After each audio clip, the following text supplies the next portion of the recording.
खात्यात जवळजवळ 34 वर्ष अतिशय कर्तव्यदक्ष कार्यनिष्ठ राहणाऱ्या सध्या पोलीस उपनिरीक्षक, सहाय्यक पोलीस उपनिरीक्षक आणि श्रेणी पोलीस उपनिरीक्षक म्हणून कार्यरत असलेल्या 7 अधिकाऱ्यांच्या सेवानिवृत्तीचा शुभेच्छांचा कार्यक्रम।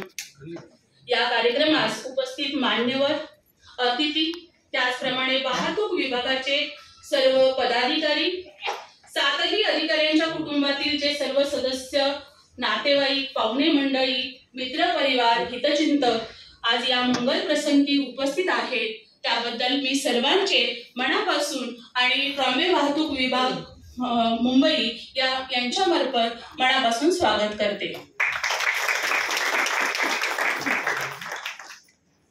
आजच्या कार्यक्रमाची सुरुवात करण्यापूर्वी आज सन्मानजनक किंवा गौरवाचा ज्यांचा सेवानिवृत्तीचा कार्यक्रम आहे त्यांच्या मनातल्या भावना थोड्याशा मिक्स आहेत, म्हणजे थोडा आनंद आहे, थोडं दुःख आहे, थोडी अस्वस्थता आहे। कारण गेली 34 वर्ष या वर्दीमध्ये काम करत असताना जो अनुभव त्यांनी अनुभवलेला असतो कदाचित त्या अनुभवाला पूर्ण विराम मिळणार आहे। याचा अर्थ असा नाही की म्हणजे आयुष्याचा एक टप्पा संपलेला आहे, नवीन टप्पा त्यांना त्या ठिकाणी पुढे वाटचाल करायची आहे। तरी सुद्धा त्यांच्या मनातलं जे थोडंसं अस्वस्थता किंवा जे मनातले विचार आहेत, ज्या भावना आहेत, त्या थोड्याशा काही ओळींमध्ये मी रेखाटण्याचा प्रयत्न केलेला आहे। तर त्या थोड्याशा भावना आधी समजून घेऊया आणि मग कार्यक्रमाला सुरुवात करूया।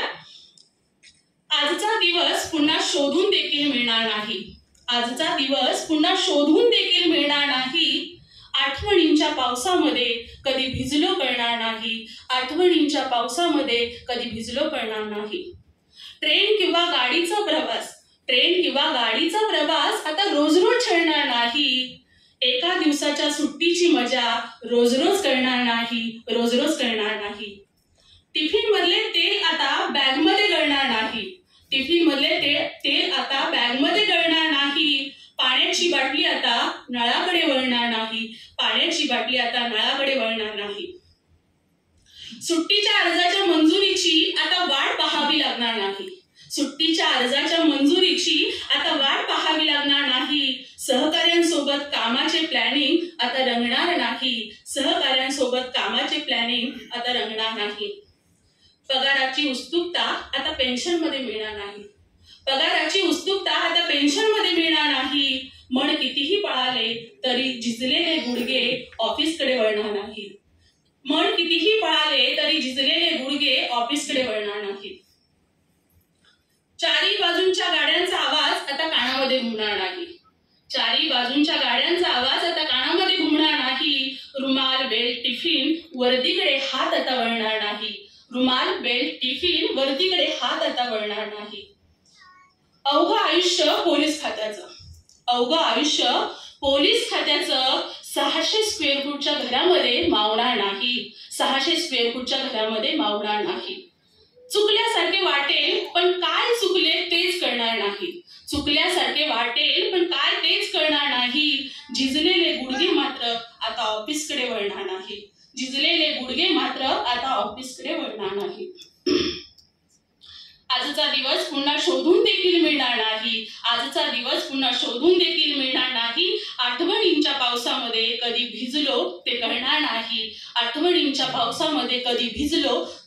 नाही। थोडंसं भावुक किंवा सुरुवातीलाच कार्यक्रमाच्या हळवं मी केलं, परंतु असं काही नाही। जरी आज तुमचं मन हळवं झालेलं असेल तरी सुद्धा पुढच्या वाटचालीमध्ये तुम्हाला अजून भरपूर काही करायचं आहे। जे आयुष्यामध्ये करायचं राहून गेलेलं आहे ते सर्व करण्याची जिद्द ठेवून आता तुम्ही सेवानिवृत्त होत आहात। तर आता यानंतर आपण जे काय आज ज्यांचा गौरवाचा, सन्मानाचा, ज्यांच्यासाठी आपण हा कार्यक्रम ठेवलेला आहे, या 7ही पोलीस अधिकाऱ्यांचा जो सत्कार आहे तो सत्कार सोहळा सुरुवातीला करूयात आणि त्याच्यानंतर मनोगते किंवा आपला हा पुढील जो कार्यक्रम आहे तो पुढे घेऊयात।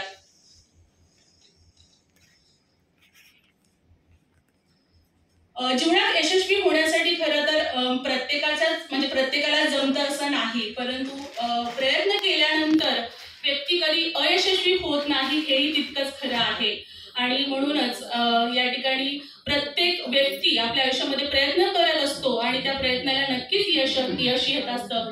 तशाच पद्धतीने इथून पुढचं जे त्यांचं आयुष्य आहे ते अगदीच त्या ठिकाणी त्यांच्या मनासारखं मनसोक्त आजपर्यंत जे करायचं राहिलेलं आहे ते करण्यासाठी सज्ज आहे. त्यामुळे पुढचा जो काही आयुष्यातला टप्पा आहे तो आनंद घेण्यासाठी आणि आपल्या आयुष्यातले ज्या काही गोष्टी राहिलेल्या आहेत करायच्या त्या करण्यासाठी त्या ठिकाणी त्यांनी वेळ द्यावा अशा सदिच्छा घेऊन आपण त्यांना सत्कार त्यांचा करून घेऊया. सुरुवातीला प्रथमतः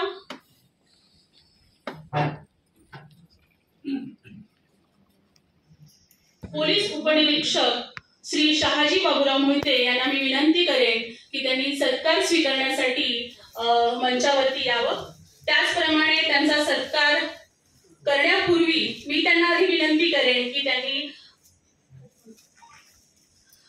आपल्या आयुष्यातील जी 34 वर्ष या खात्यामध्ये अनुभवलेली आहेत किंवा त्यांच्या जीवनाचा प्रवास असेल, कार्याचा प्रवास असेल, तो आमच्यासोबत मनोगतातून व्यक्त करावा आणि आम्हाला ते त्यामधून मार्गदर्शनही करावे. श्री शहाजी बाबूराव मोहिते, पोलीस उपनिरीक्षक, ट्रॉम्बे विभाग, मुंबई.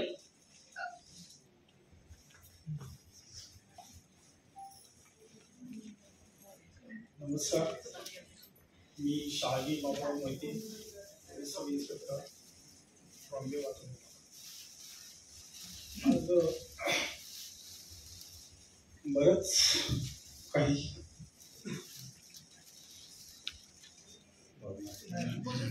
नंतर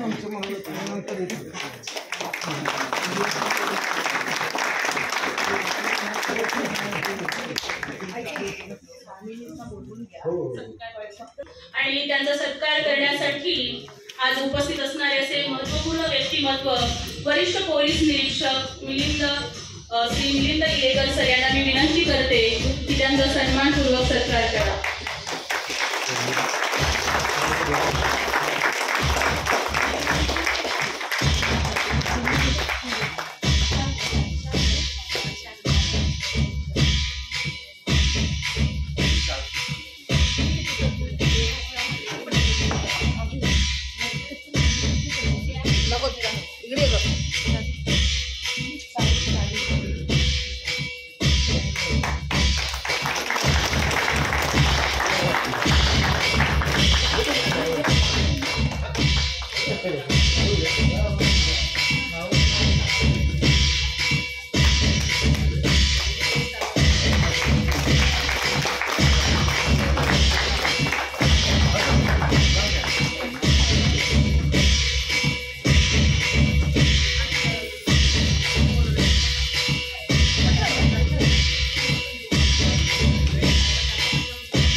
पोलीस उपनिरीक्षक यांचाही सत्कार या ठिकाणी वरिष्ठ पोलीस निरीक्षक मिलिंद इलेकर सर यांना मी विनंती करते की त्यांचाही त्यांच्या फॅमिली सोबत सत्कार करावा.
झाची आहे.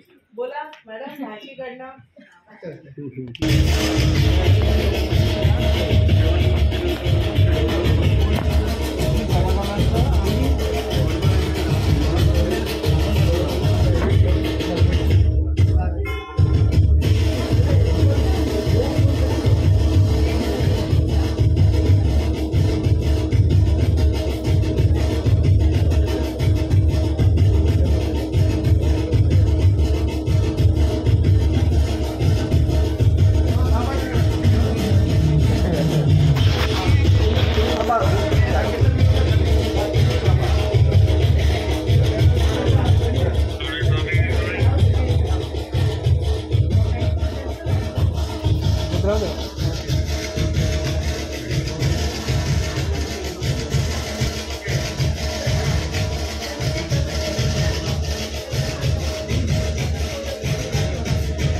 राघू मोरे, श्रेणी पोलीस उपनिरीक्षक, ट्रॉफी वाहतूक विभाग मुंबई यांचा सत्कार आजचे अतिथी असणारे वरिष्ठ पोलीस निरीक्षक मिलिंद किडेकर सर यांच्या हस्ते व्हावा.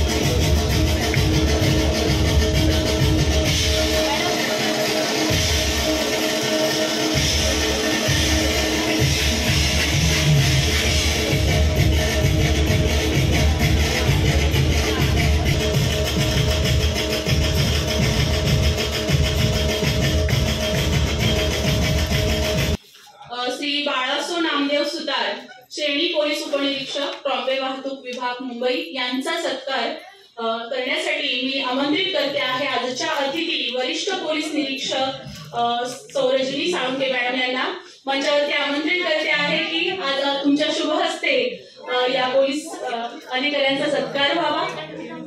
सत्कारासाठी श्री बाळासो नामदेव.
श्री राजकुमार जगन्नाथ कुदळे सर, सहाय्यक पोलीस उपनिरीक्षक, ट्रॉफी विभाग मुंबई यांना मी मंचावरती आमंत्रित करते. त्याचबरोबर त्यांच्या फॅमिली मेंबरनाही मंचावरती आमंत्रित करते.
पोलीस उपनिरीक्षक ट्रॉम्बे वाहतूक विभाग मुंबई यांना मी विनंती करते की सत्कार स्वीकारण्यासाठी मंचावरती उपस्थित राहावं. त्याचबरोबर त्यांच्या फॅमिली मेंबर्स ज्या सर्व 7ही पोलीस अधिकाऱ्यांना मिळत आहे.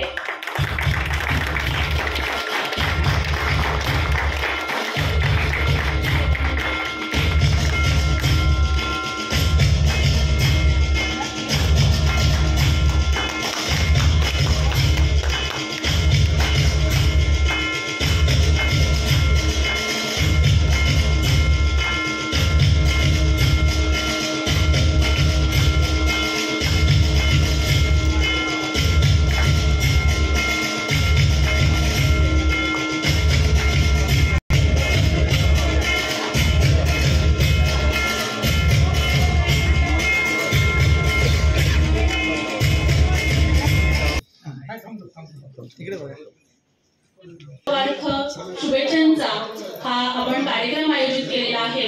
त्या 7ही पोलीस अधिकाऱ्यांना मी विनंती करेन की आपण मंचावरती आसनस्थ व्हावं. सर्व 7ही अधिकाऱ्यांनी आणि आज या सर्वांना शुभेच्छा देण्यासाठी त्यांचे सर्व फॅमिली मेंबर्स, त्याचप्रमाणे सर्व नातेवाईक, कोणी सहकारी, मित्रपरिवार अगदी वेळात वेळ देऊन इथं उपस्थित राहिलेले आहेत. त्यांच्या मनातही अनेक भावना आहेत, त्यांच्याबद्दल काहीसं बोलावंसं वाटत आहे. तर त्यांच्यापैकी जे काही मनोगत करायला इच्छुक आहेत त्यांना मनोगताची नक्कीच संधी देऊयात आणि त्याच्यानंतर आजचे जे सत्कार मूर्ती आहेत त्यांचं मनोगत त्याच्यानंतर घेऊयात. कुदळे साहेब यांचे भाऊ आणि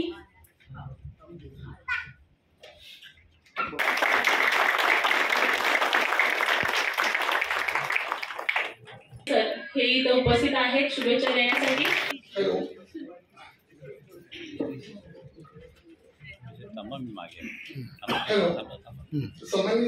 सामान्य व्यासपीठ, सेवानिवृत्त सत्कार मूर्ती आणि इथे जमलेले त्यांचे कुटुंबीय,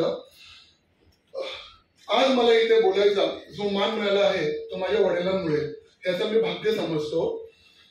कैसे मैं बताऊं क्या बताऊं, मन गुमसुम सा हो गया है. कैसे मैं बताऊं क्या बताऊं, मन गुमसुम सा हो गया है. कैसे वो लम्हे बिखर गए, कुछ पता भी नहीं चला है. आज या क्षणी मला खूप आनंदही होत आहे, मी भावुकी झालो आहे आणि दुःखी होत आहे. आनंद ह्या गोष्टीचा होत आहे की माझे वडील 34 वर्ष सेवा बजावत असताना त्यांचा मला वेळ, संवाद फारसा खूप कमी लाभला. इथून पुढे त्यांचा पूर्ण वेळ हा मला लाभेल. आणि दुःख ह्या गोष्टीचं होत आहे की ते ड्युटीवर जात असताना त्यांची जी जिद्द असायची की मला वेळेत पोहोचलंच पाहिजे, सकाळी उठल्यानंतर ते त्यांचा एक उत्साह असायचा तयारी होण्याची, तर तो मला तिथून पुढे बघायला मिळणार नाही आहे. ह्या गोष्टीचं दुःख होत आहे. ह्याच्या व्यतिरिक्त कुठे बाहेर फिरायला गेलो ऍज अ फॅमिली तर त्यांचं नेहमी एक वाक्य असायचं जे आता मला कधीच ऐकायला नाही मिळणार की लवकर उरका, लवकर चला, मला उद्या ड्युटीवर जायचं आहे. इथून पुढे त्यांचा जोही वेळ असेल तो हे ते स्वतः जगतील आणि ते स्वतः अनुभवतील. त्यांच्या 34 वर्षाच्या सेवा काळात मी आधी म्हणलो की त्यांचा सहवास फार मला कमी लाभला. त्यांची सुरुवात SRPF मधून झाली, स्टेट रिझर्व्ह पोलीस फोर्स मधून. त्यावेळेस 6 महिने त्याची पोस्टिंग असायची, कधी गडचिरोली, कधी सिंधुदुर्ग. तेव्हा आम्ही लहान होतो, आम्हाला फारसं कळत नव्हतं. पण त्यावेळी आमच्या आईने आम्हाला घडवण्यासाठी जो मार्गदर्शन दिला त्यालाही इथे कमी महत्व देता कामा नये. तिचाही आमच्या घडवण्यामध्ये आज मी तो जो आहे त्याच्यामध्ये माझ्या आईचा, वडिलांचा, दोघांचाही समान वाटा आहे.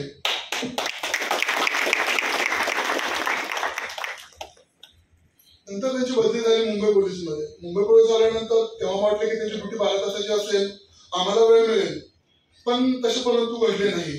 झाले उलटेच, आमच्या नोकऱ्या लागल्या, आम्ही दुसऱ्या शहरात शिफ्ट झालो आणि त्यांच्या ड्युटी अनशेड्यूल, त्यांचं ड्युटीचं जे शेड्यूल फिक्स नव्हतं, कधी डे, कधी नाईट करून परत मॉर्निंग. त्याच्यामुळे त्यांचा सहवास फार म्हणजे नाहीच लागला आम्हाला, असं मी ते बोलेन. आणि इथून पुढे मी आशा व्यक्त करतो की ते पूर्ण वेळ आम्हाला देतील.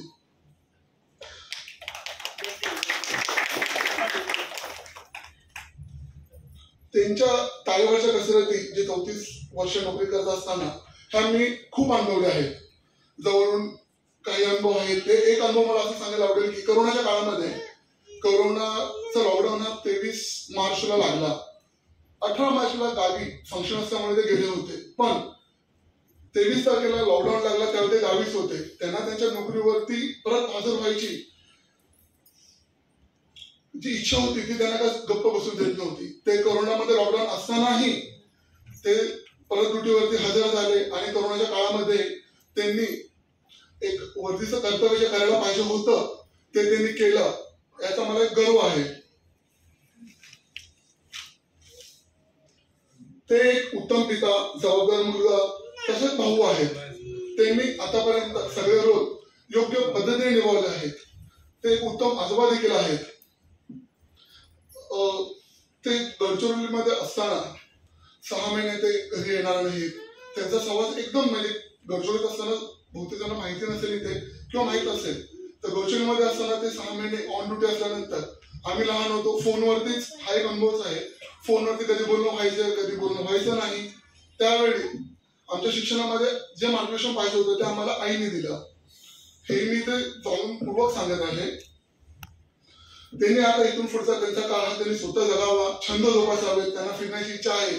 ते आम्ही शिकत असल्यामुळे त्यांनी खर्च कसा करणार किंवा जर फिरायला गेलो तर खर्च होणार म्हणून ते कधी फिरायलाही गेले नाही. तर आता आम्ही स्टेबल आहोत. मी माझा भाऊ दोघे आम्ही योग्य पद्धतीने घडलो आहोत. तर त्यांनी त्यांचे छंद जोपासावे, त्यांना फिरण्याची इच्छा आहे तर त्यांनी फिरावे अशी मी आशा करतो. अतिशय छान शब्दामध्ये व्यक्त केलेले आहेत.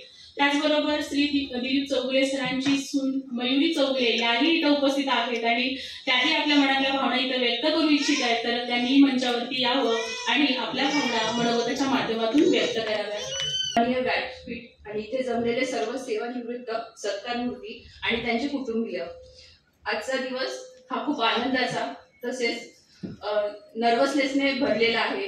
कारण आपण इथे सेवानिवृत्तीच्या कार्यक्रमानिमित्त आलो. तर मी तुमच्या सगळ्यांच्या भावना कदाचित माझ्याशी मी रिलेट करू शकते. कारण हे सगळेजण 33-34 वर्ष इमाने नोकरी करून सेवानिवृत्त होत आहेत. कारण सततची धावपळ, त्यांच्या ड्युटीचं वेळापत्रक या सगळ्यातून ते मुक्त होऊन एक सुखाचा श्वास घेणार आहेत. आमच्या पप्पांच्या बाबतीत सांगायचं म्हटलं तर मी लग्न झाल्यापासून त्यांना पाहते. नेहमी त्यांची ड्युटी, कुठे बाहेर गेलो तर नेहमी त्यांचं असायचं की मला माझ्या ड्युटीच्या वेळेपर्यंत लवकर पोहोचायचंय किंवा मला सुट्टी नाहीये. तर ह्यातून मला एक समजली गोष्ट किंवा मला शिकण्यासारखी एक गोष्ट अशी आहे की आपण आपल्या कामाप्रती नेहमी प्रामाणिक असायला हवं. रघुनाथ लोकरे सर यांचा मुलगा मयूर लोकरे हेही इथं उपस्थित आहे. तेही आपल्या भावना आपल्या मनोगतातून व्यक्त करू इच्छित आहेत. त्यांना मी स्टेजवरती आमंत्रित करते. नमस्कार, माझं नाव मयूर रघुनाथ लोकरे. मान्यवर अतिथी, माझे सगळे जवळचे असणारे माझ्या कुटुंबातील सदस्य आणि सर्वात म्हणजे माझे प्रिय बाबा, मला सुरुवातीला सांगायला आवडेल की माझं शालेय शिक्षण हे इलेक्ट्रॉनिक्स अँड टेलिकम्युनिकेशन इंजिनिअरिंग झालं आहे. त्याच्या आधी मला सांगायला नक्की आवडेल की माझ्या आईचं शिक्षण हे 7वी पास आहे.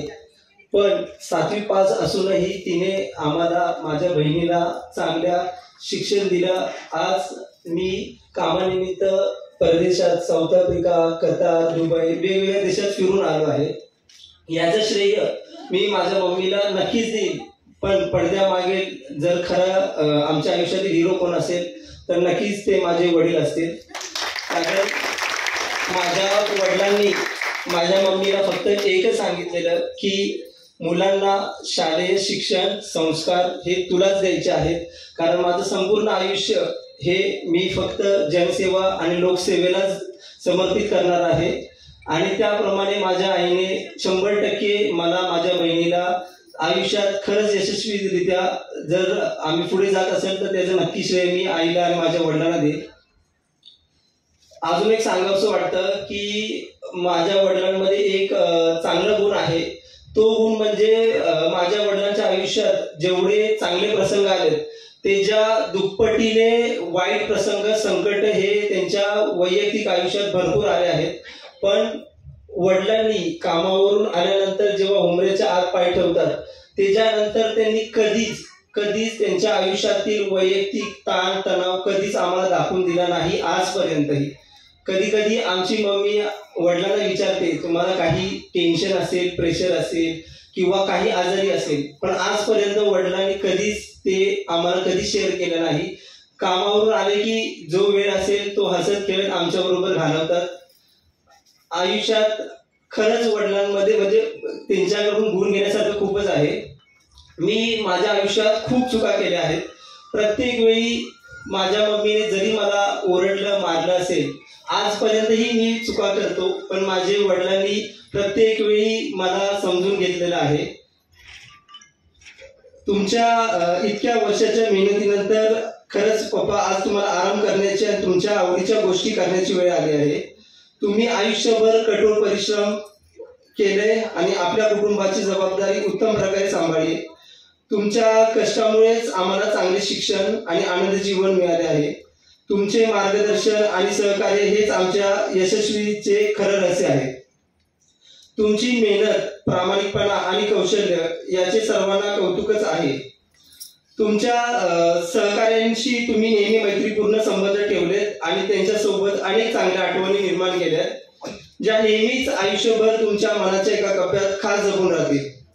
आता निवृत्ती झाल्यानंतर तुमच्याकडे भरपूर वेळ आहे आमच्यासाठी सुद्धा. तुमच्या मित्रांना भेटण्याची, प्रवास करण्याची आणि सर्वात महत्त्वाचे म्हणजे तुमच्या नातीगोत्यांना आणि आम्हा मुलांना अधिक वेळ देण्याची संधी आहे. आम्ही तुमच्यासोबत वेळ घालवण्यासाठी खूप उत्सुक आहोत. बाबा, आम्हाला तुमच्यावर खरंच खूप अभिमान आहे. तुमचं प्रेम, तुमचं शिकवण आणि तुमच्या पाठिंब्याबद्दल आम्ही तुमचे आभारी आहोत. मला मुद्दामून सांगावंसं वाटतंय की माझ्या वडिलांना मला आठवते तेव्हापासून 4 व्हीलर चालवायचा खूप चांगला आवड आहे. त्यांना 4 व्हीलर हा त्यांचा प्लस पॉईंट म्हणा, वीक पॉईंट म्हणा. एखाद्याची जरी त्यांना गाडी दिसली तरी त्यांना चालवायची खूप आवड आहे. पण मी अभिमानाने सांगेल की मी माझ्या वडिलांना आताच स्वतःच्या हिमतीने एक 4 व्हीलर एर्टिगा पप्पाने गिफ्ट दिलेली आहे. आणि मी सांगेल की आयुष्यात मला भरपूर वडिलांसाठी करायचं आहे. त्यांच्यासमोर माझं कर्तृत्व हे खूपच शून्य आहे, पण माझ्या परीने जेवढं काही होईल ते मी माझ्या वडिलांसाठी नक्कीच करेल. निवृत्ती ही आराम करण्याची आणि नवीन गोष्टीचे अनुभव घेण्याची संधी आहे. आम्ही तुम्हाला जीवनाच्या या पुढच्या टप्प्यात खूप आनंद आणि समाधान मिळावं अशी ईश्वरचरणी प्रार्थना करतो आणि तुमच्या सेवानिवृत्तीच्या तुम्हाला मनापासून शुभेच्छा देतो. मला अजून एक सांगायचं आहे, मी आजपर्यंत कधी वडिलांना म्हणजे आठवते तोपर्यंत कधी मिठी मारली नाही. आज मला सगळ्यांसमोर मिठी मारायची आहे पप्पांना.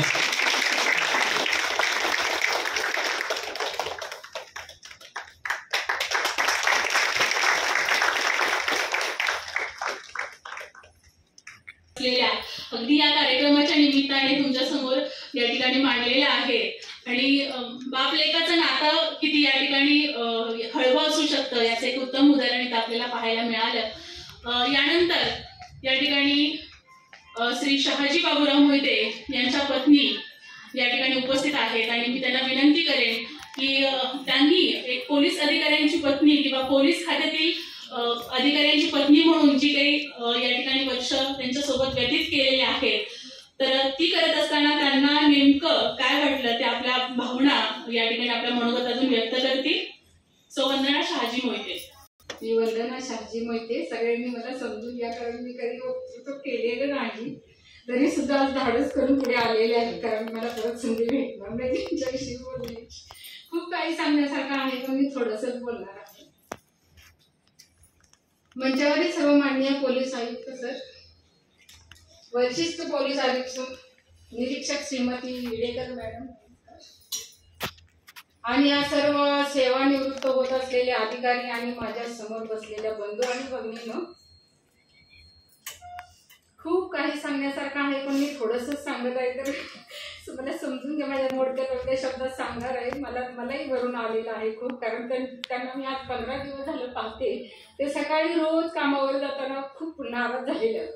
मी 2-3 वेळा विचारण्याचा प्रयत्न केला, तेव्हा बोलले की मला सर्व काही अजून भेटेल, मी करू शकतो, सर्व काही मिळेल, पण मला ही वर्दी नाही आहे.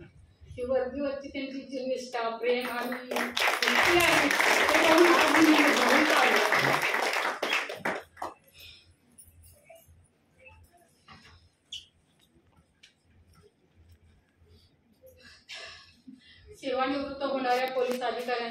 सत्कार समारंभ करणे, आम्ही आपण सर्वजण हजर आहोत. त्यामधील एक सत्कार मूर्ती म्हणजे माझे मिस्टर शहाजी मोहिते. मी 1996 पासून त्यांच्याबरोबर आहे. तेव्हापासून मी त्यांना अगदी जवळून 26 वर्ष जवळून पाहत आहे. त्यांची नोकरीची धावपळ खूप, त्या नोकरीवरील निष्ठा आणि भक्तीच खूप आहे. नोकरी तर सगळेच करतात, पण त्यातून ते पाहिलेलं, निरीक्षण केलेलं खूप भावनिक आहे. नोकरीबद्दलचं प्रेम त्यांचं वेगळंच आहे. सकाळी त्यांना रात्री कितीही लेट आले तरी सकाळी ते त्यांच्या टायमावर जाणार म्हणजे जाणारच. मग कितीही त्रास होऊ दे, काही होऊ दे, वेळेचं त्यांना फार महत्व आहे. आणि आज सगळे म्हणतात की खूप ते लोक वेळ देत नाहीत, पोलिसांना वेळ नसतो. हे जरी खरं असलं तरी त्यांनी ना त्यांची जी ड्युटी आहे ती सेवा करता करता जो पण काही वेळ मिळाला तो पूर्ण त्यांनी आम्हाला परिवाराला दिला. त्यामुळे वेळेबद्दल मी त्यांच्याकडे कधीच तक्रार नाही केली आणि करणारही नाही. पण आता ते पूर्ण वेळ मलाच देते, मी अपेक्षा करते.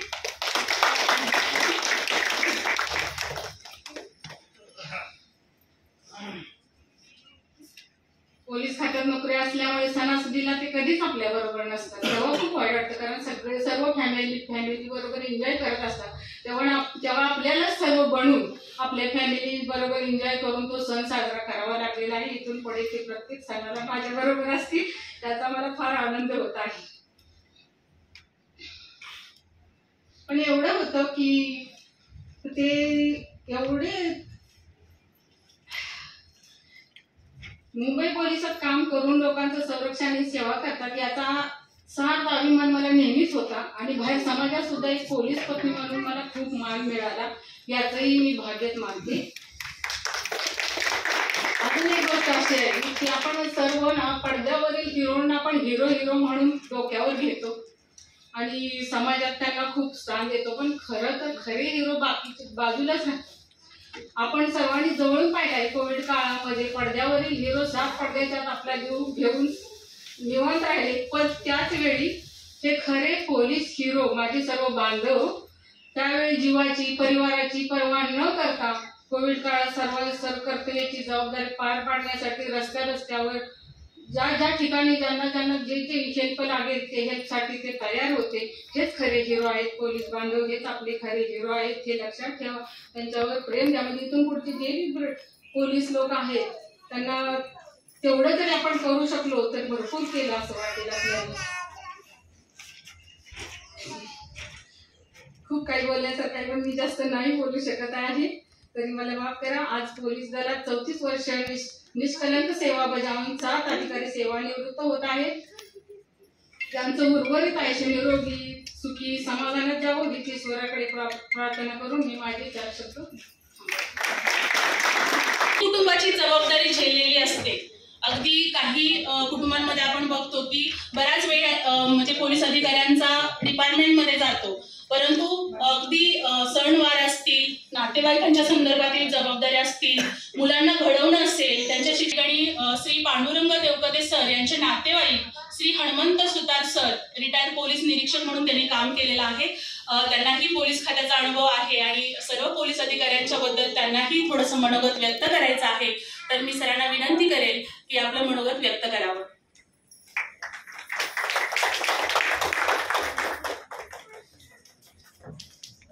नमस्कार. छत्रपती शिवाजी महाराज, छत्रपती संभाजी महाराज ज्यांनी शिवरायांना घडवलं वाढवलं, जे त्या रंजले गांधले त्यांच्याशी स्वराज्य स्थापनेची प्रेरणा दिली, अशा जिजाऊ भारतीय राज्यघटनेचे शिल्पकार डॉक्टर बाबासाहेब आंबेडकर यांना या महामानवांना वंदन करून, यांच्या कार्याला वंदन करून मी 2 शब्द बोलत आहे. आज या व्यासपीठावरील अध्यक्ष व्यासपीठावरील मान्यवर, माझे सहकारी आहे, यांचे नातेवाईक, सर्व जेवढे गावाहून आलेले नातेवाईक, इथले नातेवाईक, सर्वांचं मी अभिनंदन करतो या उपस्थित राहिल्याबद्दल. मला 1-2 शब्द बोलण्याची 2 शब्द बोलायला मला परवानगी दिल्याबद्दल मी धन्यवाद मानतो. हा सोहळा जो आहे अविस्मरणीय सोहळा आहे. असे सोहळे ज्याचे आई वडील असतील, नक्की त्यांचे आई वडील, ज्या रिटायर लोकांचे आई वडील असतील, त्यांना एवढा मोठा अभिमान वाटेल की त्यांचे 5 वर्ष तरी आयुष्यातली वाटतील. असे सोहळे यांना आई वडिलांना आपल्या आई वडिलांच्या समोर करायला पाहिजेत. या आपले आत्ताचे जे सोहळे आहेत, अविस्मरणीय हा सोहळा आहे. आत्ताचे जे नातेवाईक आहेत त्यांचे जे आता वडील हे रिटायर होत आहेत, त्या रिटायर होत्या लोकांना, वडिलांना, आई वडिलांना आपल्या सांभाळा, त्यांच्या इच्छा पूर्ण करा. ज्या आपल्या आतापर्यंत त्यांनी तुमच्या इच्छा पूर्ण केल्यात.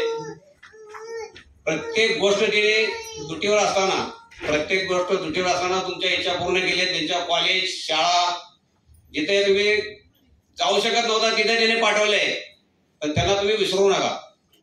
कारण हे जे सात जे लोक रिटायर होत आहेत हे सत्कार मूर्ती आहेत. हे देव तर नाही आहेत, पण देवापेक्षा कमी नाही आहेत. मी तर म्हणतो हे देवापेक्षा सुद्धा कमी नाहीत. यांनी देवाची भूमिका केलेली आहे. कोरोनामध्ये काम केलेलं आहे. गडचिरोली, मी आता सध्या आम्ही गडचिरोली भोगलेले आहे. 2-2 वर्ष आम्ही गडचिरोली नोकरी केलेली आहे. पण त्या ठिकाणी अशी परिस्थिती आहे, तुम्हाला सांगतो, त्या ठिकाणी या पावसाळ्याच्या दिवसामध्ये असे खाडीसारखे पाणी भरल्यानंतर त्या ठिकाणी आम्हाला जेवणाची परिस्थिती, हेलिकॉप्टरने जेवण यायचं वरून, पण आम्हाला आमचा संपर्क नसायचा. मग आपल्या घरच्या लोकांशी कसला संपर्क ठेवणार तुम्ही? अशा ठिकाणी यांनी नोकऱ्या केलेल्या आहेत. प्रत्येक गोष्ट, प्रत्येक 8-15 दिवस, महिनाभर आपल्या घरच्याचा संबंध नव्हता. त्यावेळेला मोबाईल सुद्धा नव्हते. आणि अशा ठिकाणी यांनी नोकऱ्या केलेल्या आहेत. त्या ठिकाणी या भामरागड साईडला तर अशी परिस्थिती आहे की सांगण्याचे शब्द सुद्धा नाहीत आपल्याकडे. अशा ठिकाणी हे नोकरी यांनी, आमचे माझे मित्र आहेत, आम्ही बरेचसे मित्र SRPतनं आलेले आहेत. आम्ही त्या ठिकाणी नोकऱ्या करून आलेलो आहे. त्यामुळे आपल्या आई वडिलांना विसरू नका. तुम्हाला एक उदाहरण देतो. एक कुटुंब असते, कुटुंबामध्ये 2 मुलं असतात, आई वडील आणि 2 मुले. एक वेगळं उदाहरण आहे बा, तुम्ही कुणाला ऐकले असेल नसेल, पण ऐका, हे उदाहरण असं आहे, त्या 2 मुले आणि आई वडील, मोठ्या यांच्याकडे आई वडील होते आणि एक लहान मुलगा दुसरीकडे राहत होता. तर हे उदाहरण असं आहे, ज्या वेळेला हे लहान मुलगा त्या मोठ्या मुलाकडे बघत असताना त्याला चिड यायची. कुठली चिड यायची? हे आई वडील हा सांभाळतो, मला आई वडील सांभाळायला चान्स देत नाही. या दोघांमध्ये काही दिवसांनी बऱ्याच वेळा दोघांनी भांडणं लागली, बाबा माझ्याकडे आई वडील पाठव, मला आई वडिलांना सांभाळायचं आहे. हे उदाहरण वेगळं आहे. तर त्याने सांगितलं की मी काय आई वडिलांना तुझ्याकडे पाठवणार नाही. या दोघांची भांडणं झाली. ही कोर्टामध्ये केस गेली. कोर्ट ज्या वेळेला कोर्टात हे दोघांना उभा केले, ज्या वेळेला ते कोर्टाने जजला सांगितलं, तर त्या सांगितलं हा प्रॉब्लेम काय आहे. तर जजलाही कळलं, जजला सुद्धा काय कळायचा मार्ग सूचना झालाय. हे असे त्यांना पहिल्यांदाच एक उदाहरण आहे की आई वडील सांभाळण्यासाठी या दोघांची भांडणं लागले. मग ते लास्टला बघा, आपल्याला एक इंच जागा सुद्धा आपण भावाच्या गावाकडे उदाहरण आहे की यांच्याची मर्डर झालेली आहे. 1 इंच जागा कोणाला सोडायला तयार नाही. आईबाप तर सोडाच, आईबाप वृद्धाश्रममध्ये ठेवतात. तर ह्या दोघांचे असे आहे, या दोघांमध्ये दान भाव म्हणतोय की आई वडिलांची सेवा मला करायला मोका मिळाला पाहिजे. आणि मोठा बोलतोय मी आई वडील तुझ्याकडे देणार नाही. तर हे ज्याने केस टाकली, केस गेली कोर्टामध्ये. जजनं लास्टला सांगितलं, 1-2 तारखा पडल्या, जजला समजलं की हा प्रॉब्लेम काय आहे. जजने लास्टला त्यांना सांगितलं, आई वडिलांना बोलवलं, मुलांनाही बोलवलं. तर आई वडिलांना सांगितलं की तुम्हाला कोणाकडे राहायचं आहे. तर आई वडिलांना सांगितलं, आई वडील आम्हाला दोन्ही मुलं सारखे आहे, मला कुणाकडे राहू शकताय मी. जजनं सांगितलं तुम्ही आता मोठ्याकडे राहताय, तुम्ही आता तुम्ही लहान मुलाकडे राहा. तेव्हा तो मोठा 2 मोठे डोळ्यात असून आले, मोठा तिथे कोर्टामध्ये रडू लागला मोठमोठ्याने. तेव्हा जजच्या सुद्धा डोळ्यात पाणी आले की जजनं लास्टला त्याने सांगितलं की हा जो उदाहरण आहे हे करोडपती लोकांच्या कानाखाली चपराक मारण्यासारखे उदाहरण आहे. असं मी कुठल्याही जज झालोय म्हणून आतापर्यंत असं उदाहरण मला बघायला भेटलं नाही की आई वडिलांना सांभाळण्यासाठी मुलं भांडतात. आता तसं उदाहरण तुम्हाला बघायला भेटत क्वचितच आहे. तर आता इथून लक्षात घ्या, हे उदाहरण एवढं सुंदर आहे आणि हे प्रत्येक ठिकाणी उदाहरण तुम्हाला देण्यासारखं आहे. तरी आपल्या आई वडिलांना तुम्ही विसरू नका. आपले आई वडील आहेत तर आपण आहे. आई वडिलांना एक लहान मुलांना लागतं, एक सांगायची गोष्ट आहे की तुम्ही एखादा शब्द तुम्ही घरामध्ये काय भांडत असाल, पण तुम्ही एकदा एक शब्द एक वाक्य हे बोलू नका की बाबा तुम्हाला काय कळत नाही, तुम्ही मध्ये बोलू नका. आई तुला काय कळत नाही, मध्ये बोलू नका. हे फक्त वाक्य तुम्ही कुणाला आई वडिलांना बोलू नका. कारण तुम्हाला जे कळत नाही, तुम्ही जे डॉक्टर इंजिनियर झालाय, तर तुम्हाला आई वडिलांना कळत असल्याशिवाय तुम्ही झाला का? तुम्ही लाईनीत उभा राहताय कुठल्या फी भरण्यासाठी, तुमचे डॉक्टर झाला, इंजिनियर झाला, वकील झाला, हे कुणाच्या जीवावरती झाला? आई वडिलांच्या जीवावर झाला. पण हे वाक्य तुम्हाला बोलायला, आई तुला काय कळत नाही, तू गप्प बस, हे वाक्य तुम्ही आतापर्यंत लास्ट पर्यंत मरेपर्यंत आई वडिलांना बोलू नका तुम्ही. कारण आई वडिलांना कळत नसतं तर तुम्ही डॉक्टर वकील झाला असता का? पोलिसांच्या आता वडिलांना टाइम भेटत नाही. तर हे आतापर्यंत जी मुलं तुम्ही घडवलेत, हे जिजाऊची भूमिका केल्या, त्या जिजाऊच्या भूमिकेमुळे शिवराय घडले, तसे तुमच्या भूमिकेमुळे तुमचे मुलं घडले. लक्षात घ्या, संस्कार सगळे तुमचे आहेत. वाढदिवस साजरा तुम्हीच करताय, आम्ही दुसऱ्याचे वाढदिवस साजरा करतो. प्रत्येकाच्या सणाला आम्ही उभा असतो बाजूला. पण घराचा नातेवाईकाचा, घरातला कोणाचा वाढदिवस असेल, मुलाचा वाढदिवस असेल. श्री पांडुरंग देवगते सरांची मुलगी मेघा सुनील पुजारी या इथे उपस्थित आहेत. त्यांनी आपलं मनोगत थोडक्यात व्यक्त करावं. व्यासपीठावर उपस्थित सर्व पोलीस अधिकारी, सर्व सेवानिवृत्त अधिकारी, तसेच इतर कर्मचारी व सर्व कुटुंबीय सदस्य, सर्वांना पहिल्यांदा मी नमस्कार करते. आज हे भाग्य मिळालंय ते फक्त माझ्या वडिलांमुळे. कदाचित म्हणजे मला जसं आठवतंय तसं मी मम्मी म्हटलीच नाही पहिल्यांदा, मी फक्त म्हटलीये ते पप्पा. आणि अजूनही काहीही झालं तर मी फक्त पप्पांना सांगते. प्रत्येक मुलीसाठी जे असतात पप्पा, ते खरंच पप्पाच आहेत. आणि माझ्यासाठी माझे पप्पा खूप ग्रेट आहेत. आणि इथे जमलेल्या सगळ्यांचं मनोगत ऐकलं, सगळ्यांच्या समस्या ह्या असेल की आमचे पप्पा आम्हाला सणाला भेटलेच नाही. आणि खरंच आमचे पप्पा आम्हाला भेटलेच नाही. आता ती वेळ कदाचित माहेरी यावं लागेल आणि मग सण समारंभाला पप्पांसोबत एन्जॉय करायला लागेल. सो ह्यानंतर दिवाळीचा सण हा पप्पांसोबत भेटणार आहे. माहेरी आल्यानंतर याची जास्त खुशी आहे. पण ह्यानंतर पप्पा आज ऑफिसला गेले का किंवा पप्पा ड्युटीवरून आले का, हा फोन मम्मीला केल्यानंतर मम्मी म्हणू शकणार नाही की नाही आज ते गेलेच नाहीयेत. हे ऐकताना आपल्याला कुठेतरी दुःख होणार आहे. लहानपणी वाटायचं की माझे पप्पा पोलीस आहेत, पण दुसरे बोलायचे की अरे आम्ही आज फिरायला जाणार आहे किंवा उन्हाळ्याच्या सुट्टीत आम्ही इथे फिरून आलो. पण आम्ही कुठेच फिरायला गेलो नाही. गेलो तर गावी गेलो, ते पण पप्पा नसायचे. कुठल्या सणाला गणपती बघायला चालायचं तर पप्पा म्हणायचे मी नाहीये, तुम्ही जावा. हा संध्याकाळी लवकर येतो म्हणायचे, पण आम्ही झोपलो तरी पप्पा कधी आले आणि कधी सकाळी उठून गेलेले असायचे ते सुद्धा कधी समजायचं नाही. आम्हाला सणावाराला पप्पा भेटले नाहीत. पण लहानपणी मी पप्पांना एक गोष्ट मागितली ती त्यांनी दिली की माझ्या पॅरेंट्स मीटिंगला मला माझे पप्पा हवे असायचे. तुम्ही काहीही करा पण मला माझ्या पॅरेंट्स मीटिंगला मला माझ्या पप्पांना न्यायचंय. का तर माझे पप्पा पोलीस आहेत. मी सगळ्यांना अभिमानाने अजूनही सांगते की माझे पप्पा पोलीस आहेत. समाजात खूप जण असे म्हणतात की पोलिसांकडे बघण्याचा प्रत्येकाचा दृष्टिकोन वेगळा आहे. पण पोलीस काय आहेत हे समजण्यासाठी पोलिसांचे कुटुंबीय व्हा. त्यांना कळेल की पोलीस काय आहे. तुम्हाला पोलीस फक्त जे न्यूज मीडियावाले दाखवतात ते पोलीस दिसतात, पण दिवस रात्र कष्ट करणारे आणि आपल्या कुटुंबाला कमीत कमी वेळ देणारे हे खरे पोलीस असतात. मी इथे पाहिलं की पुरुषांच्या खांद्याला खांदा लावून महिला अधिकारी सुद्धा पोलीस आहेत. मला खूप छान वाटलं त्यांच्यासोबत, म्हणजे त्यांच्या सगळ्यांना बघून. सगळ्या लेडीज पोलीस आहेत इथे, इव्हन मॅडम सुद्धा पोलीस आहेत. मी एक आई आहे, पण त्या सुद्धा आई असून एक पोलीस सारखी नोकरी करतायत. खूप ग्रेट आहे. हॅट्स ऑफ त्या महिलांना. मला माझे पप्पा सांगायचे झाले तर एक कष्टाळू आहेत, जिद्दी, चिकाटी. माझ्यासाठी माझे पप्पा एक रोल मॉडेल आहेत. त्यांच्याकडून खूप गोष्टी शिकण्यासारख्या. पहिली गोष्ट त्यांनी मला माणूस म्हणून जगायला शिकवलं. काहीही हो, तू मोठी हो, पण तू माणूस म्हणून चांगली राहिली पाहिजे. तुझ्यामुळे कुणाला दुःख नाही झालं पाहिजे हे त्यांनी नेहमी सांगितले. आणि मलाच नाही, माझ्या भावंडांना सुद्धा त्यांनी हेच सांगितले. आपल्यामुळे कुणाला त्रास होता कामा नये. ज्यावेळेस आपल्यामुळे कुणाला तरी डोळ्यात पाणी येते त्यावेळेस आपण जास्त चुकीचे आहोत. त्यामुळे आपल्यामुळे कुणाच्या डोळ्यात पाणी नाही आलं पाहिजे. आपण दुसऱ्यांना हसू द्यायचं, दुसऱ्यांना आनंद द्यायचा, हे त्यांनी नेहमी आम्हाला सांगितलं. आणि पप्पांच्या ह्या सगळ्या कार्यात पप्पांसोबत आम्हाला साथ देणारी आमची आई होती. एक किस्सा सांगावासा वाटतो. मी 4 वर्षाची असेल, मला कांचण्या झाल्या होत्या आणि पप्पा गडचिरोलीला होते. तिकडून फोन कधीतरी यायचा शेजारच्या एसटीडी बूथवरती.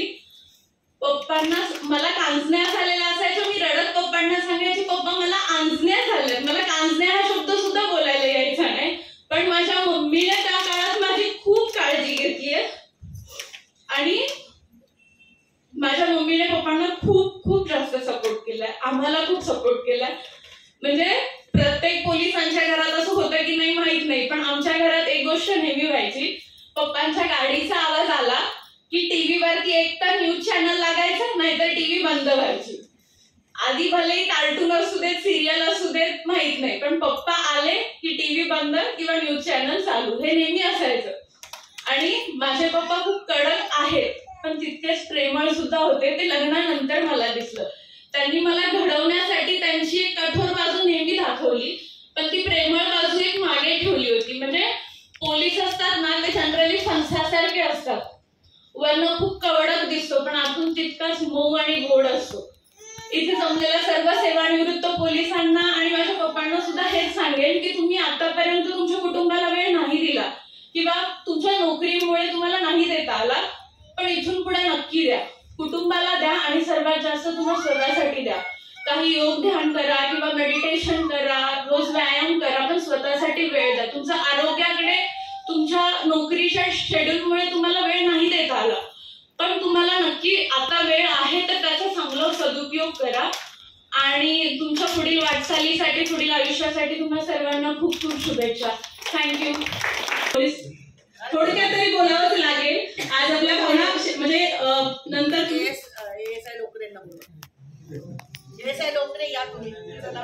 थोडक्यात तुमच्या भावना, कारण हे स्टेज आहे ते परत आपल्याला अनुभवायला मिळणार नाही, तर विनंती करते की थोडक्यात तरी त्यांनी मार्गदर्शनच करावं. नेहमी सल्ला देणारे आज बोलणार नाही, तसं होणारच नाही.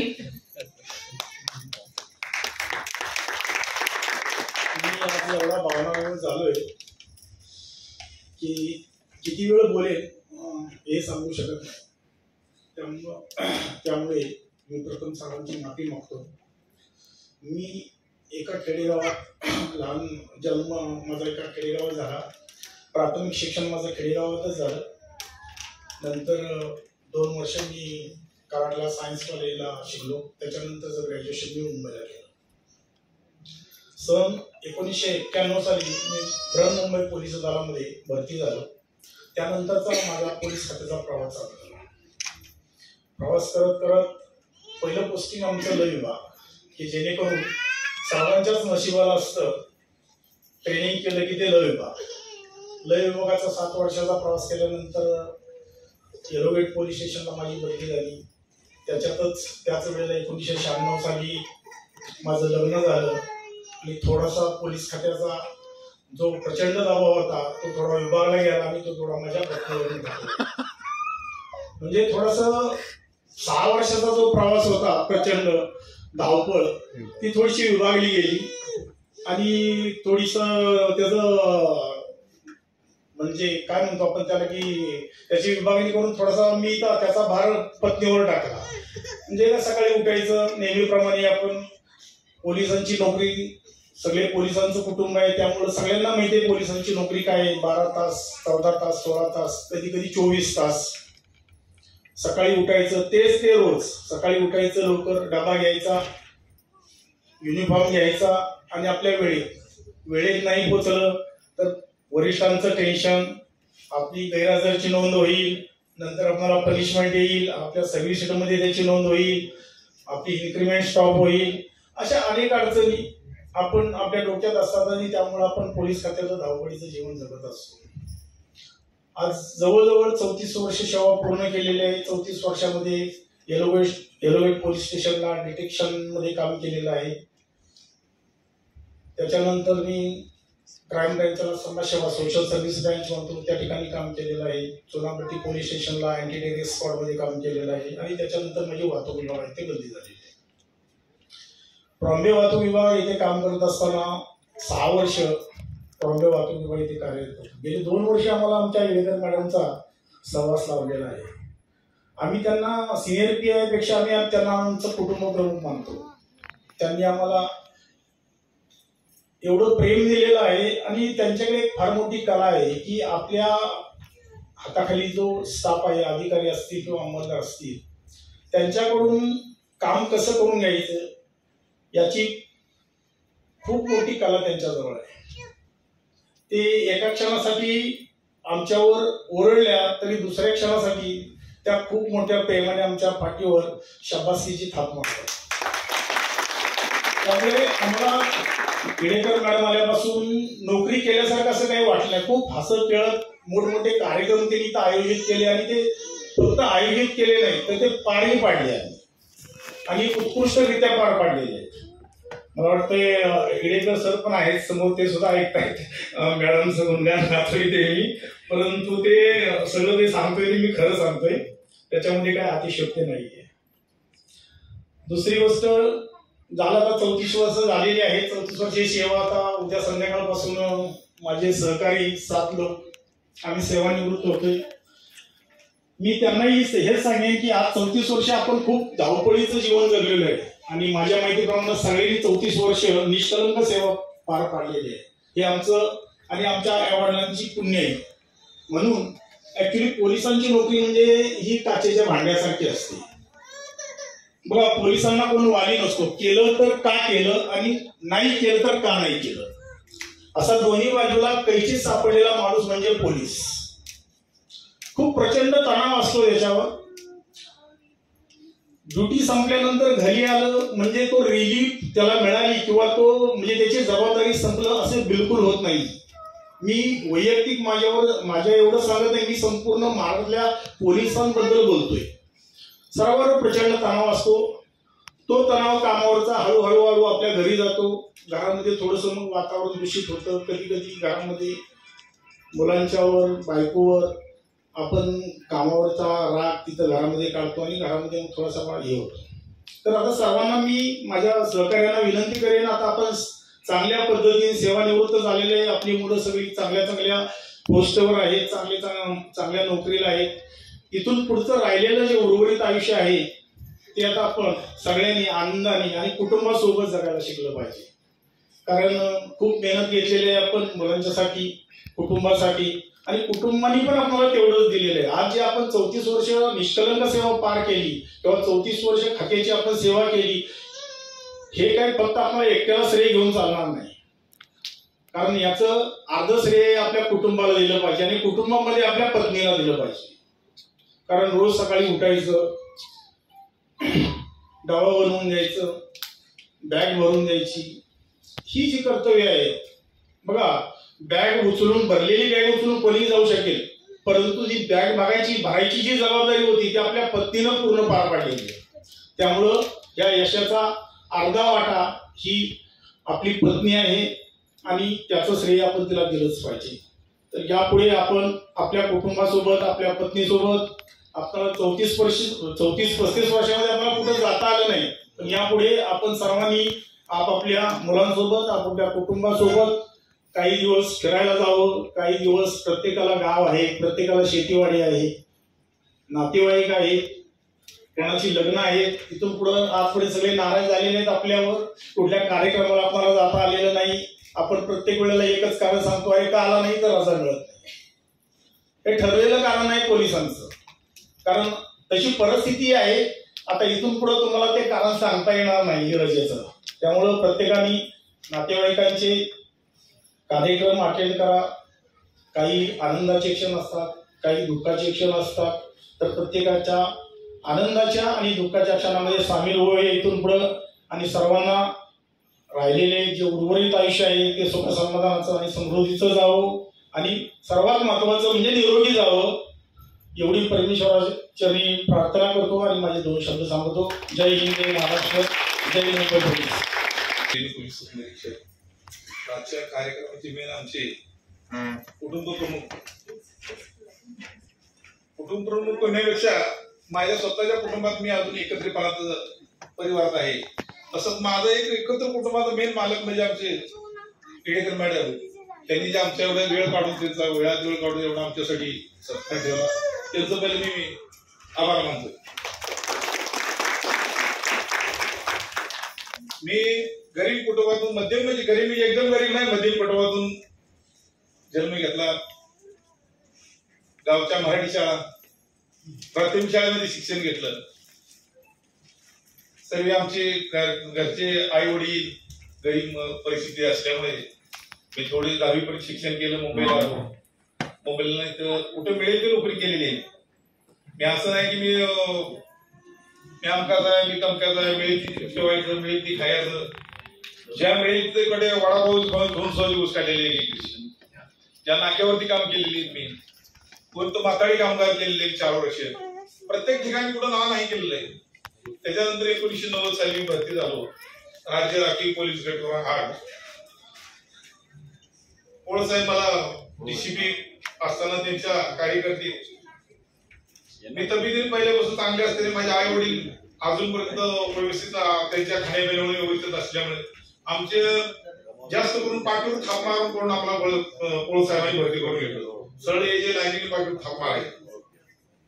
ह्या पद्धतीने आम्ही गरिबीतून येऊन तिथं भरती झालो पोलीसमध्ये. 10 वर्ष 10 ते 11 वर्ष काळ मी राज्य राखीव गट 8 मध्ये काढला. आणि मी एक पहिल्यापासून मी लक्ष्मीपुत्र आहे. मला असे पहिल्यापासून मी जसं भरती झालो तशी मी वरिष्ठांच्याकडे नोकरी केली. राज्य राखीव बलगट 8 मध्ये मी वरिष्ठांच्याकडे जमून माझं गेलेलं आहे. तर मुंबईमध्ये आलो. त्याच्यानंतर मी मुंबईमध्ये चांगल्या अधिकाऱ्यांच्याकडे नोकरी केली. आणि राज्य राखीव बलगट आल्यानंतर मी तारदेव वरळी इथे गेलो. वरळी नंतर मला माझी ह्याला एमटीला आमच्या राज्य राखीव बलगट कर्मचारी एमटीला जे शिक होते त्यांची बदली नागपाड्याला झाली. त्यांनी मला जबरदस्ती वरळीला आल्यानंतर मला बघितलं, मला म्हणजे माझे चांगले लोक आहेत, मला त्यांनी जबरदस्ती नागपाडा एमटीला घेतलं. मी त्यांच्या जरा पाया पडलो. साहेब म्हणलं की खरतर जीवनातून आलोय, मला कुठं मुंबई सारख्या ठिकाणी वेळ मिळाला आहे, नोकरी करण्याची संधी मिळालेली, तरी मला एमटीला न घेता मला आहे इथं नोकरी करू द्या. तर ती नाही बोलली. तिने मला जबरदस्ती कक्षी 9ला सामोर दिली, नोटीस केलं आणि एमटीला घेतलं.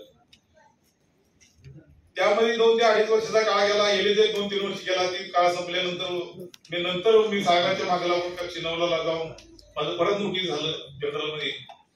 जनरल मला पहिलं पोलिटिशियन मिळाले शिवाजीनगर पोलिटिशियन. ज्या गावावरून मी आलो होतो मी कट्ट्यावरती रोडवरती असं पोतं टाकून मी झोपायचो. त्याच मातीमध्ये मला पहिलं पोलिटिशियन शिवाजीनगर मिळालं. आणि त्याच्यामध्ये मी 2 ते 3 महिने मी वरिष्ठांचे जर नोकरी केली असल्याने त्यांनी मला सांगितलं, सर मला जरा व्यवस्थित ठिकाणी ठेवावं. निमन साहेब होते, सिनियर निमन साहेब होते, त्यांच्यात मला वरिष्ठांनी फोन केला त्यांना. आणि मी त्यांना सांगितलं, साहेब मला कुठं ठेवा. मला काय ठेवलं नाही. मला सर प्रत्येकाला माझ्याकडे असल्यामुळं मला ड्रायव्हर म्हणून ठेवलं. मी 2 महिन्याचा काळ तो मला ड्रायव्हर म्हणून काढला. त्याच्यानंतर मला सिनियर जोडगुत्री साहेब आले. जोडगुत्री साहेबांनी मला त्याला मी म्हटलं, साहेब मला एवढी तर ठीक आहे म्हणलं, ड्रायव्हिंग करतोय मी. शिवाजीनगर राहिल्या कारणास्तव मला पूर्ण क्रीडेची माहिती असल्या कारणास्तव मला जोडगुत्री साहेबांनी मला डिटेक्शनला ठेवलं. मी डिटेक्शनने प्रामाणिकपणे 3 ते 4 वर्ष काम केले म्हणे. मला परत माझे वरिष्ठ अधिकारी एसीपी शिंदे साहेब तिथं लाभले. आणि शिंदे साहेबांनी डिव्हिजनला आलेले, त्यांनी मला परत त्यांच्याकडे त्यांच्या हाताखाली कामास करण्याचा अधिकार दिला. आणि मी त्यांच्यात कमीत कमी 8 वर्ष शिवाजीनगर पोलिटिशियनला काढले. तिथून माझी बदली मानपूरला झाली. मानपूरहून 7 वर्ष काढले. आणि त्याच्यानंतर मी ट्रॉफिक माझी बदली झाली असतं. तिथं तर मला काही व्हिडिओ काय मॅडम त्यांनी मला भरपूर शिकवलं, चांगलं ज्ञान दिलेलं आहे. आणि तिला माझ्या कुटुंबातले मेन माझ्या परिवारात मी अजून एकत्र आहे तसं माझा एकत्र कुटुंबाचा माझा एक कुटुंबाधिकारी आणि माझ्या कुटुंबाचा एक माणूस एकत्र असा ह्या परिवाराने आम्हाला चांगल्या प्रकारे ज्ञान दिलं, शिकवलं. कधी रागवले, कधी काय झालं तर आम्ही कुटुंबाला कधी आम्ही विसरणार नाही अशी त्यांनी आम्हाला चांगल्या प्रकारे शिकवून दिलेले. आणि मॅडमचं त्याबद्दल मी खूप खूप आभार मानतो. बापू चौगुले सर यांना विनंती करते की त्यांनी आपल्याला थोडक्यात मनोगत व्यक्त करावे. आता सर्वांना मी पहिलं माझा कसा बसले कसा ऐकायचं या धावपळीमुळे शॉर्टकट मध्ये बोलणार आहे. माझा परिचय माझ्या मुलांनी आणि माझ्या सुनबाईने दिलेला आहे, बरोबर आहे. आता मी काय केलं ते सांगण्यापेक्षा मी ट्रॉफीला येऊन माझे ट्रॉफिकमध्ये 5 वर्ष झाले. पोलीस ठाणे मी 3 केले, तिथे 15 वर्ष गेली आणि सध्या आता ट्रॉफी वाहतूक विभाग नाही. तर आमच्या मॅडमनी मी आल्यानंतर माझ्यावरती 3 वेळा विश्वास ठेवला. साहेब तुम्ही इन्चार्जसाठी राहायलाच पाहिजे.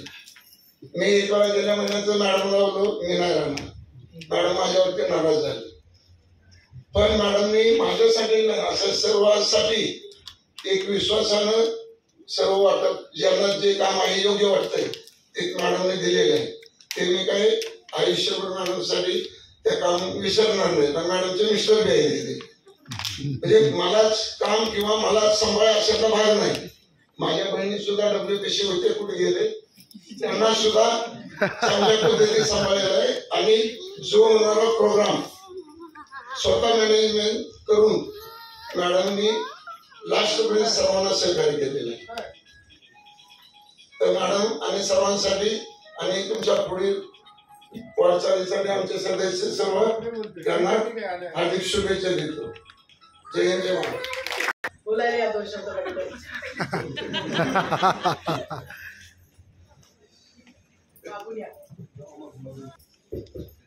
माझे नाव बाळासाहेब नामदेव सुतार. मी लहान खेडेगावात गरीब कुटुंबात आहे. म्हणजे म्हणण्यामध्ये श्रीमंतच कुटुंब आहे आमचं. पण सांगण्याचं हे तात्पर्य आहे की आम्ही 3 भाऊ आणि 1 बहीण. माझी बहीण ऐकायला बोलायला येत नाही, ते आलेले आहेत आणि भाऊ पण आलेले आहेत. सांगण्याचं तात्पर्य की आमच्या भागामध्ये सोन्या चांदीचा धंदा जास्त करतात, सराफ रिफायनरीचं काम करतात. त्यामुळं मी सोन्या चांदीच्या धंद्यामध्ये शाळा सोडून अर्धवट UP या ठिकाणी गेलो. तिकडे 4 वर्ष तिकडे शिकलो, कामधंदा केला. पण तिथं माझं आजारी पडलो किंवा मला ते जमलं नाही म्हणून नंतर गावी आलो. गावी आलो तर मोठा भाऊ भरती झाल्यानंतर मी मुंबईला आलो. मुंबईत येऊन नंतर मी पहिल्या भरतीला भरती न होता नंतर दुसऱ्या 1990 साली भरती झालो. आणि भरती झाल्यानंतर मग मी गेलेला 7-8 वर्ष केले. 3-4 पोलिटिशियन केले. 3-4 पोलिटिशियनमध्ये सर्व स्पेशल स्टाफला नोकरी केली, डिटेक्शन, गुन्हा सर्वेलन्स. आणि सांगण्याचे हे तात्पर्य आहे की जीवा उदार म्हणून मी काम केलं. परंतु 1 वेळा आरोपीने फायरिंग केलं, त्याच्यामध्ये मी वाचलो. दुसऱ्या वेळेला ॲक्सिडेंट झाला, त्याच्यामध्ये पण वाचलो. आणि कोरोना काळात पण व्यवस्थित नोकरी करून आता मी वाहतूक विभागात 5 वर्ष झाले आहे.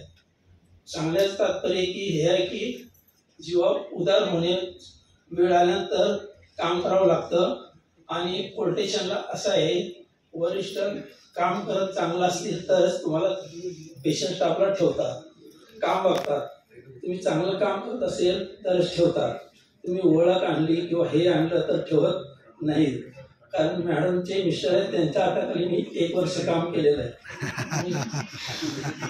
त्यामुळे कशा कामामध्ये इमानदार आहे कसं आहे त्यांना माहिती आहे. सांगण्याचे तात्पर्य की व्यवस्थित एवढे दिवस नोकरी केली त्याबद्दल मला त्यांनी सांभाळून घेतलं, मॅडमने सुद्धा. आणि मला सांगायचे तात्पर्य की माझी तब्येत जरा थोडी आजारी असल्यामुळे मी जास्त काही आता साथ देत नाही तब्येत. त्यामुळे मी सध्या व्यवस्थित काम करते आणि मला बोलायला संधी दिल्याबद्दल त्यांचं मी अभिनंदन करतो. नमस्कार, माझे नाव अर्जुन राघू मोरे. मी 1990 साली SRP ग्रुप 8 मध्ये भरती झालो.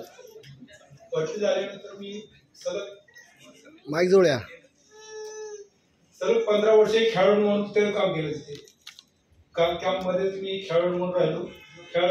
खेळाडूचं वयोमर्यादा संपल्यानंतर मला गडचिरोलीला पाठवण्यात आले. गडचिरोली पाठवल्यानंतर मी तिथे 3 महिने असताना पिंपरी या गावी, गडचिरोली जिल्ह्यात पिंपरी म्हणून गाव आहे तिथे आमचे कॅम्प होता. तिथे कॅम्प असताना माझे साथीदार होते, ते थोडेसे पिणारे होते. त्यांनी एक दिवस काय केलं, पिले आणि संध्याकाळी त्यांनी गावात जाऊन पिले आणि पळत आले. पळत आल्यानंतर मला म्हटले आम्ही पिलोय, आता ही मधली दुटी तुम्ही करायला पाहिजे पुढे. तर मी म्हटलं करतो मधली दुटी. मला काय माझी ड्युटी तुम्ही करा, तुम्ही मी करतो, माझी तुम्ही करू. त्यानंतर मी 12 ते 2च्या ड्युटीला उभा असताना अचानक माझ्या मोर्चावरती फायरिंग चालू झाली. फायरिंग चालू झाल्यानंतर 1, 2, 3 फायर झाले. नंतर मी इकडून भ्रष्ट फायर मारला. आमच्याकडे एसीदार असल्यामुळे एकदम भ्रष्ट फायर मारला. भ्रष्ट फायर मारल्यानंतर त्यांनी पण जो ओळखून गेले की हा शिपाई जागृत आहे, ते लगेच त्यांनी पण काढला. परत दुसऱ्या वेळेला आम्हाला असं समजलं की पिटीगुडा इथे नक्षलवादींनी ट्रॅक्टर, रस्त्याचे काम करणारे डंपर वगैरे जाळून टाकले. त्यांनी आम्हाला रात्री 10 वाजता येऊन सांगितलं की ते असं त्यांनी नक्षलवादी केलेलं आहे, तुम्ही आमच्याकडे चला, सरपंच सांगायला लागा आमच्या पोलीस केंद्रामध्ये. तर त्यांना सांगितलं आम्ही आता येतो चव्हाफळीतून, पण ते रस्त्यात तग धरून बसलेले असतात. आम्ही सकाळी 1 वाजता गेलो, पंचनामा केला आणि परत आलो. असे बरेच किस्से आहेत, त्यातून आम्ही वाचून आलेलो आहे. 34 वर्ष कारण गडचिरोलीला गेले की परत येण्याची गॅरंटी नसते माणसाला. कारण नक्षलवादी कुठून पण फायर करू शकतात, रस्त्यात बॉम्ब लावू शकतात, झाडावरून बॉम्ब लावू शकतात, कुठून येऊ शकतात. म्हणून का मी घरी जाताना बायकोला सांगून जायचं की माझी गॅरंटी नाही, मी परत तेव्हा तुझा तोपर्यंत ते काय फोन नाही, काय 3 महिने फोन पण करत नव्हतो. कारण फोन करायला जवळजवळ 100